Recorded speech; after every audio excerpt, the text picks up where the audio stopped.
Hello and welcome. Today we're going to take a look from my van, look at all the tools that I use for my gardening business here in the UK. I'm going to splice together some clips of the tools themselves and me doing some work just to try and keep things interesting. So let's dive in.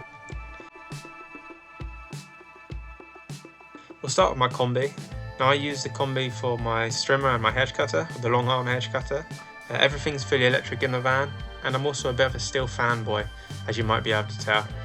To be honest, I chose that because it's easier to stick with one battery system, I think, so that all the batteries work for everything else, which was the original plan, but it didn't fully work out that way. However, the idea is still there.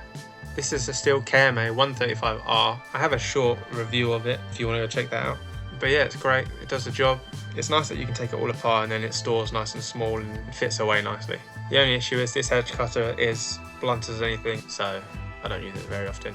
Next up is my hedge cutter. It's the Stihl HSA 100. It's the same battery system as the combi, which is really handy, so I can just interchange between those.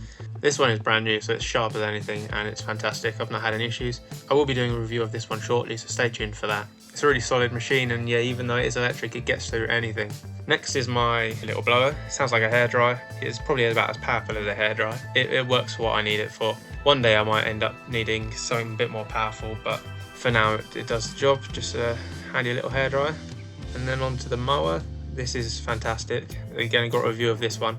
It's a different battery system. It's the AK system, not the AP system, if that means anything to you, which is a little bit annoying, but it's a roller mower and it's electric, which I found quite difficult to come by, especially from Stihl. They don't have, I think this is the only one they have, but it's great. Check out the review if you want to know a bit more about this one. Here's my selection of hand tools. They're all very self-explanatory, things I've just collected from either stealing them from my mum or inheriting them from my granddad, so they're like 1,000 years old. Or I bought all ones that I've just bought fresh, and these are, yeah, they do the job. Honestly, this spade, I bought it for like a tenner from Argos, and it's the only spade that's actually survived.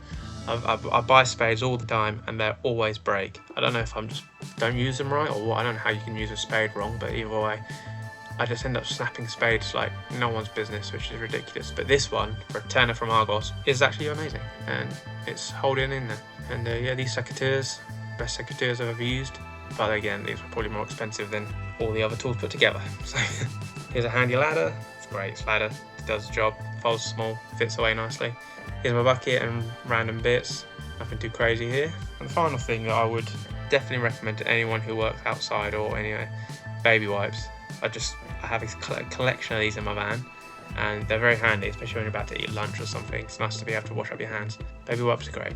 So there you have it. There's everything I use in my van as a self-employed gardener.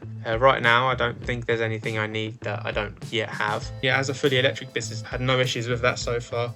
I've not felt the need for petrol, as all of the battery stuff is holding up and actually getting through some, hardy jobs, so can't complain at all. I have more reviews on shorts if you wanted to check those out. Thanks for watching. Please like, subscribe, and see you in the next one.